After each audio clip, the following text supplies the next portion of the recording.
Welcome into 5 Wide Fantasy. Today's video looking at must-start players for Week 10 of the fantasy season. More specifically, though, on OwnersBox, our DFS game. If you guys have not signed up, that link is down below in the description. Would appreciate if you guys sign up. We're also giving out a $500 deposit match, or 100% deposit match up to $500, a free promo code to try out the DFS game, and a promo code to try out our new product called Lightning Lineups. If you guys haven't signed up, again, that link is down below in the description. As always, we run through the Week 10 DFS slate for Sunday, the Sunday Smash contest on OwnersBox, and find some of the best plays at the best prices for the week. Let's get to it. Starting always, I like to go to the quarterback position on OwnersBox. Super flex format, so we can have 2 quarterbacks in the lineup. I always look to do that. So we'll start with quarterback and some of the guys that I really am looking to this week. We have a few players that I think are obviously coming off of some big games, like Justin Fields in particular. He got a significant price boost after last week. We talked about that last week. So now he's one of the higher priced quarterbacks on the platform this week. Some of the players that I'm looking to, as crazy as this sounds, I still think Russell Wilson is overpriced at $6,400. He hasn't done enough to deserve that price in my mind. But they have the Tennessee Titans, and the Titans obviously have a very good front four. The Broncos won't be able to run the ball in this game. And I do trust their offensive line to do enough in protection against this really good Tennessee front. They're like a top 9, I believe, PFF grade in pass blocking.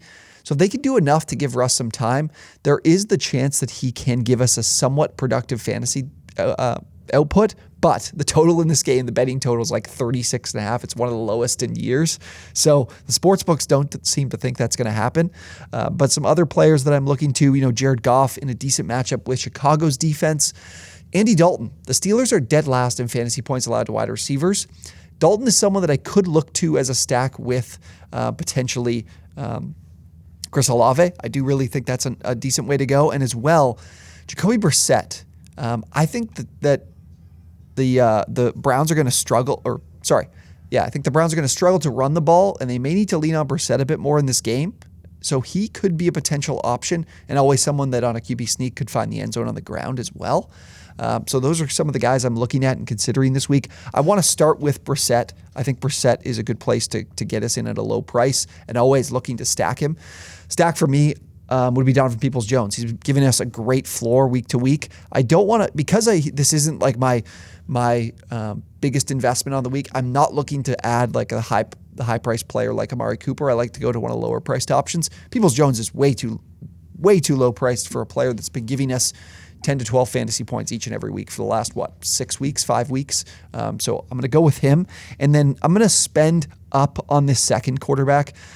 I'm going to go with Patrick Mahomes. I think that obviously the Jags are pretty bad in the secondary, but what I do think they do a decent job of is against the run, and the Chiefs can't run the ball right now. The trio of Isaiah Pacheco, Clyde Edwards-Helaire, Jerick McKinnon has not done enough for this team. I think regardless, they're a team that's going to be throwing the ball 35, 40 times in each and every game they're playing in. I think this is a bounce-back week for their offense after a down week against the Titans in terms of overall offensive production, but in the passing game, Mahomes has put up over 330 yards in 3 straight games now.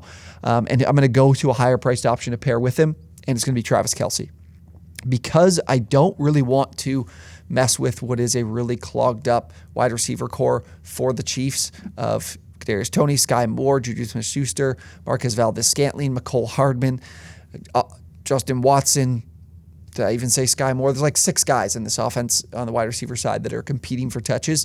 So I'm going to go with Kelce, knowing that I get the production that he gives week in and week out, and that near 30% target share and a 30% red zone target share. I think Kelce's the player that I want to go with the stack. So that leaves me with about 5,100 per the rest of the way. So I'm going to have to look at some options that are a bit more budgeted at these other spots. As much as I love the matchups that guys like Saquon Barkley have this week. He's like my number 1 back this week. Who is the other that has a really good matchup that I'm missing here? Travis Etienne has an excellent matchup. Tony Pollard has an excellent matchup. But instead, there is someone who's very incorrectly priced on OwnersBox for this week. It sticks out quite a bit, but it could be something that other people are looking to attack as well. And it is Jeff Wilson, who I'm just scrolling and haven't found here. Jeff Wilson is priced at $5,300.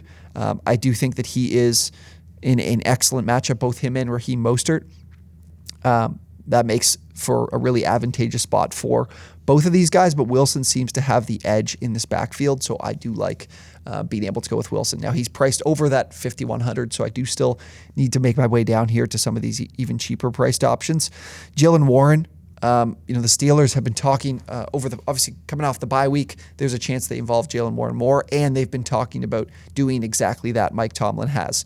And Najee Harris has been incredibly unproductive, and Warren has been productive. So I think Warren is someone you take a shot on below $5,000, the $5,000 threshold in terms of at this running back position, which can be hard to find.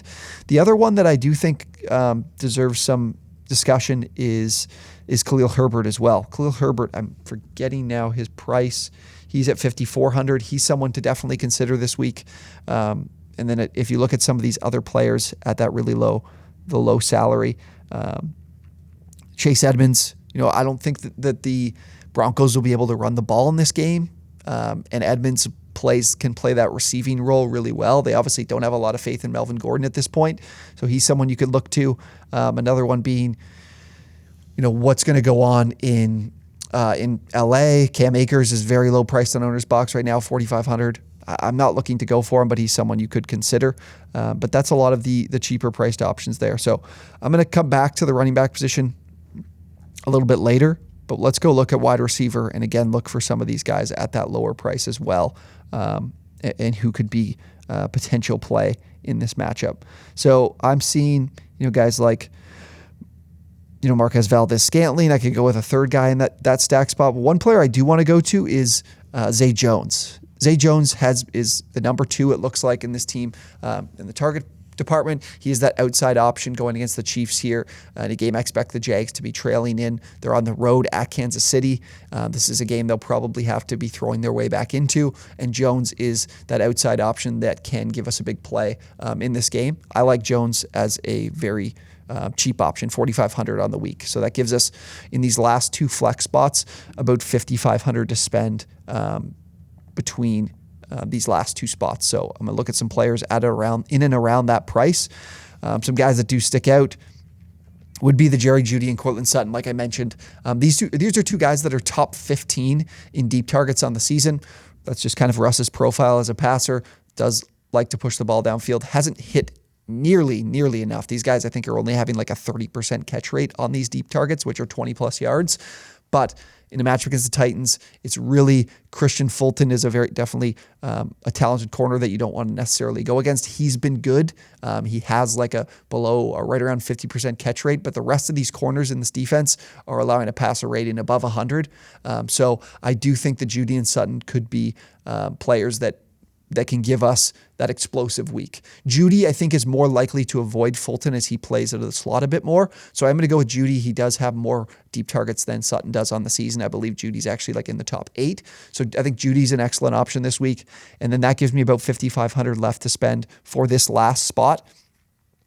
And if we're looking at some of the players here, Clyde Edwards-Helaire, Darnell Mooney, Adam Thielen aren't guys I'm looking too much to be able to go to. Jamal Williams does stick out. The Bears are one of the worst teams in fantasy points allowed to running backs. Jamal Williams is definitely someone to consider. DeAndre Swift, they're talking about giving a little bit more of a role and increasing his role. Dan Campbell mentioned that, but I still think Jamal Williams does have the edge in that offense in a plus matchup. Khalil Herbert is another. Herbert going against this Lions run defense that's also been really poor.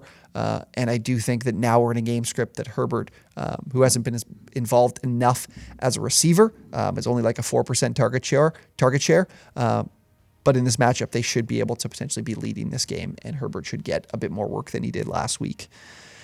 Other options, none that really, like Najee Harris and Kareem Hunt are outside my top 30 at the running back position this week. So I think those are the 2 players that I'd be looking to, would be Jamal Williams and Khalil Herbert. I'm going to go to Williams just as the guy I think will be the more clear-cut number 1 option. And the Bears, I believe, are 31st maybe in fantasy points allowed to running backs. So building out this lineup, really here, what I'm leading on is that bigger stack from Mahomes and Kelsey. That's one that takes up a lot of your salary on the week, and then we're kind of plugging in at these other spots. So Jacoby Brissett, Donovan Peoples-Jones is the one stack, Kelsey and Mahomes in the other.